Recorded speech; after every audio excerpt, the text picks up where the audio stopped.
சே மூஞ்சில கறியை பூசுறதுலே ரெடியாக இருக்கான்ப்பா. சரி 20 ரூபா போச்சே. எங்கள் அண்ணன் என்னால் தேங்காய் தொளிக்க முடியாதுன்னு சொன்னான். ஆனால் நம்ம தொளிச்சு எங்கள் அண்ணன் மூஞ்சில் கறியை பூசி 20 ரூபாயை தட்டி தூக்குறோம். சேலஞ்சுக்குள்ளே போகலாமா ஃப்ரெண்ட்ஸ்? எங்கள் அண்ணன் மூஞ்சிலனே கறியை பூசணும் வாங்க. A few moments later. 2000 years later. Friends, எனக்கு இந்த தேங்காய் தொளிக்கிறதுல இந்த சவுரி எடுக்கிறதுல எனக்கு கஷ்டம். ஆனாலும் எங்கள் அண்ணனுக்கு மூஞ்சில் கறியை பூசாமல் விட மாட்டோம். போகலாமா? Eternity later.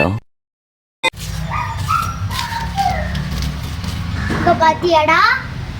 சே மூஞ்சில கறியை பூசுறதுலே ரெடியாக இருக்கான்ப்பா. சரி 20 ரூபா போச்சே. என்ன பிள்ளை 20 ரூபாயை காணோம்? இதான் லாஸ்ட் அண்ட் ஃபர்ஸ்ட் சேலஞ்ச். நீ உங்களோட வரவே மாட்டேன்ப்பா. நீ ஒரு ரூபாய்க்கு கிளம்பு கிளம்பு காத்து இருக்கு.